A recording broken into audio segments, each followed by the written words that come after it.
نبیوں کا اور ولیوں کا اور بزرگوں کا، یہ کمیوں کا کام نہیں، یہ سرداروں کا کام ہے۔ کہو سبحان اللہ، پھر کہو سبحان اللہ۔ اسی دے روز ہی کرنی، صبح اٹھ کر چلے گئے، یہ گھر میں نفل پڑھنی، دعا کرتی کرتی دن نکل آئے۔ باجرہ پڑا تھا،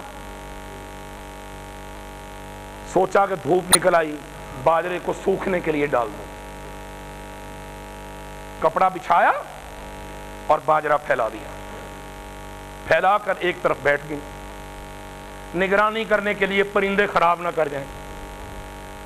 ایک چڑیا آئی اپنے بوٹ کو لے کے، وہ بوٹ سمجھ لو چڑی کا بچہ، لے کر آئی، اس کو بٹھایا، یہ دیکھ رہی ہیں، اس کو بٹھایا، بچے کو چوگا چننا نہیں آتا،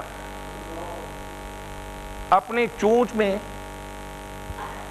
دیکھ رہے ہو ایسے دانا اٹھایا اور اپنے بوٹ کے منہ میں ایسے چونچ کھول کے اس میں ڈالا، اور ڈال کر پیچھے ہو کر پروں کو پھڑپھڑا کر خوش ہوتی کہ میرا لال روٹی کھا رہا ہے، دانا کھا رہا ہے، پھر اٹھاتی ہے پھر ڈالتی ہے، پھر اٹھاتی ہے پھر ڈالتی ہے۔ حنا عمران کی بیوی وہی سجدے میں پڑ گئی، چڑیاں نو چو دے چھڑے نہیں، میں نے کو دے دے۔ مولا میں تو صرف تیرے ہی سامنے سر جھکاتی ہوں، دنیا کہتی ہے فلاں قبر پر جا، فلاں مزار پر جا، مگر میں تیرے نبیوں کی گھرانے کی اولاد میں سے ہوں، یا اللہ تو نے چڑیوں کو ووٹ دے دیے، مجھے بھی دے دے تو تیرے خزانے میں کمی کیا آئے گی۔ بس اتنی دعا کرنی تھی، رو پڑی۔ حضرت عمران اللہ کا ولی کھانا کھانے آیا، ان کو کہانی سنائی، آج صبح یہ دیکھا، کہانی سنانے کے بعد رو پڑی۔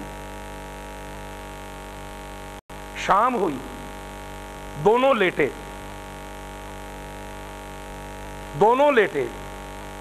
تقاضا پورا کیا، وظیفہ زوجیت کا، اوور ایج ہو چکے تھے، بوڑھی تھی، سٹیا چکی تھی، اولاد کے قابل نہیں تھی، لیکن جب بوٹ کو دیکھا بڑھاپا بھول گئی، اس کی رحمت یاد آ گئی۔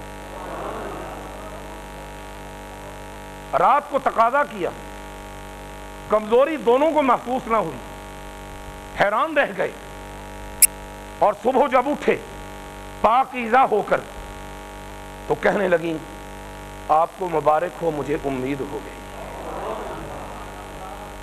آپ کو مبارک ہو۔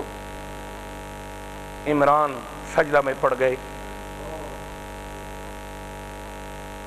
جب سجدہ میں پڑے پہلے تو ہاتھ پھیلایا ہوا تھا، اب جھولی بھی پھیلا دی،